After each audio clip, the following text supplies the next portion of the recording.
Hey guys, so yeah, this is pretty much my pretty much review of episode 959 of One Piece, or as I like to call it, the pretty much episode that reminded me how much of a dumbass I was when I was reading the manga. Like, I'm not even lying to you guys. Uh, like, I'm not gonna lie to you guys. Revisiting this particular episode as a manga reader, it's one of those things where I look back and I say, God damn it, I was a fucking dumbass. Like, how did I not pick up on so many little details? Like, that's the thing about this episode.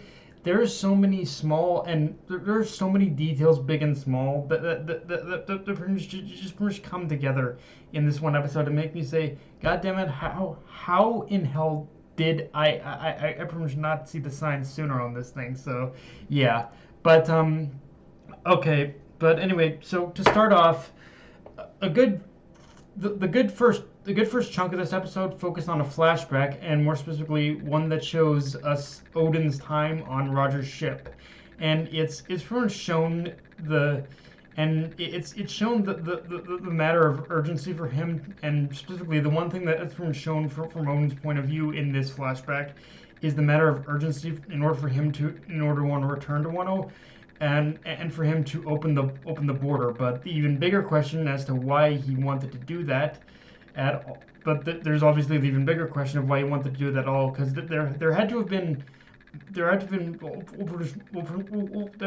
more pretty much to it than just a simple whim. So you pretty much have to assume that if we understand the timeline of that flashback correctly, it happened after Roger had pretty much made it to like Raftel Laugh So at Laugh Odin had pretty much seen something there that pretty much changed his opinion on when it pretty much came to like the whole thing of pretty much Wano's seclusion.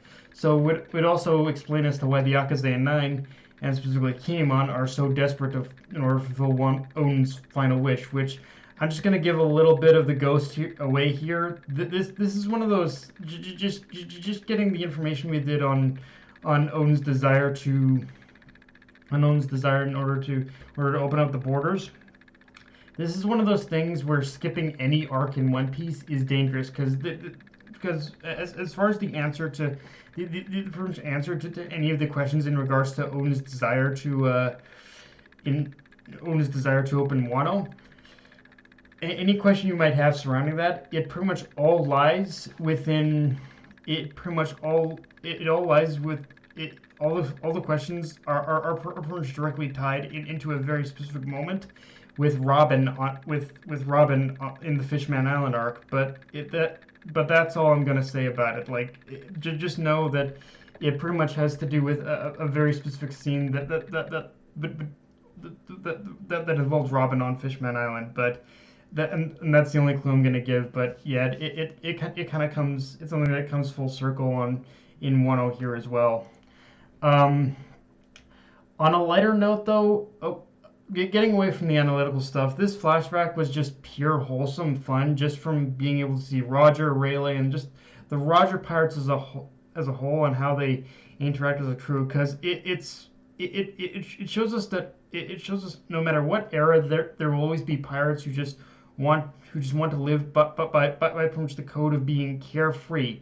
And this flashback really showed how much Roger and his crew, pretty much Roger and the Roger Pirates exemplified that very much simple ideal when it came to piracy.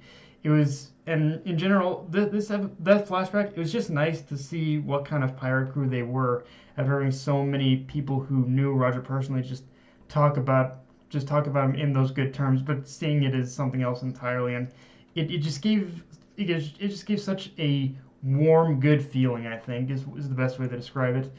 Um, Speaking of Kinemon's desperation, though, obviously the big thing to talk about with this episode is seeing all the boats that the rebellion was going to use in order to ferry over to Prince Onigashima were pretty much nowhere to be found. Like, and leaving everyone stranded. And this does, and with this whole setup, obviously they pretty much extended a lot of this in order to save the big reveal for later.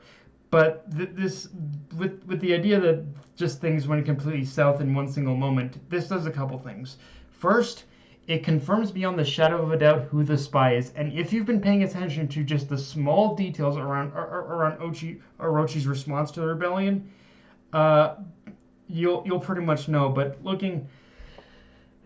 you'll pretty much know who's like at the center of like why everything has went this wrong in a single moment. But looking back on this moment specifically makes me realize again just how much of a dumbass I was reading Wano at this particular moment. Because if I had been paying attention, it would have clicked in me almost immediately as to what Oda was setting up, and how he was going to he was going to blow how he was going how he was going to blow the entire lid off this very depressing moment. Um, but as far as the episode itself goes, the only thing I can say without giving away spoilers is watch it again and pay attention to from the dialogue, from the dog from the own Wabanshu, because just like this episode gives away the ghost on who the spy is, they also give away the ghost on a key. Those characters in particular give away the ghost on a very key character who's been missing during this arc, and is going to be the key character who's going to pretty much save everything in the end, with a little bit of unintentional help from pretty much Kinemon. Like, yeah, everything. It's all gonna be because of a It's all gonna be because of a hilarious misunderstanding. Let's leave it at that. um, Now, I will admit, if I did have any major problems with this episode, is that pretty much as pretty much skillfully as Toei has pretty much has utilized its padding with Wano up to this point, this did feel like one of the weaker episodes in that regard, simply for how really simply for how the only thing they really extended aside from the obvious stuff at the port were some highlights from the fire festival. And while it was cool to see stuff like that, there was also moments where don't get me wrong, the stuff at the fire festival, it was brief, but it was also kind of one of those things where it weirdly, because of just extending little bits and pieces of that moment, it did feel weirdly the most sluggish part of the episode, and the part where I was zoning out a little, zoning pretty much in and out of the episode. Like, again, it wasn't major or anything it wasn't major like distracting or anything, but it was kind of it's just one of those things where this episode, it was one of the weaker episodes in terms of how Toei has handled the padding and pacing of Wano up to this point. Like, and that is weird to say because again, I think Toei has handled it pretty well, but this is just one of the weaker ones for me. Just on a pacing level. But as far as the actual substance of the episode, there was a lot to dive into, obviously. And yeah, aside from that, the rest of the episode was just showing us the preparations that were being made up to the current situation, which I love. I love those. I love that moment just for how it gave us some very classic Straw Hat interaction, which I don't necessarily want to say has been lacking from the series in the time skip, but those moments in particular have been few and far between in favor of focusing strictly on the story. But I feel that because there's been so much focus on the story itself, it hasn't had much time in order to show like the interactions that made us like these characters to begin with. But it is good that we're still getting moments like that. So, and it does feel genuinely nice when we have those moments, because it just makes us realize just how much we love these characters. And especially obviously the moment to talk about for me would be the scene where Sanji was provoking Zoro about having a higher bounty than him. Like that was just, and Nami just pretty much being mom and just knocking them up like behave, you idiots. Like, yeah, that was classic One Piece interaction.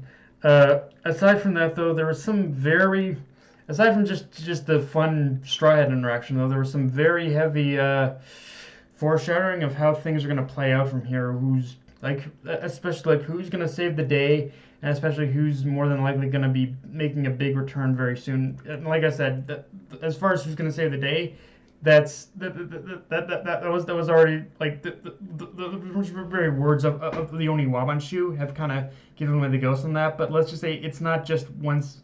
It's not just this one individual who's going to be saving the day either. Like you can clearly tell that there's pieces being laid out for the Straw Hats to make a move on that front too in order to help out. But yeah, guys, that's all I got for this review. If you enjoyed the video, like, comment, subscribe. I'm on Twitter, Facebook, and Mr. Crunchyroll. Death Knight of Anime, signing off. Later, guys.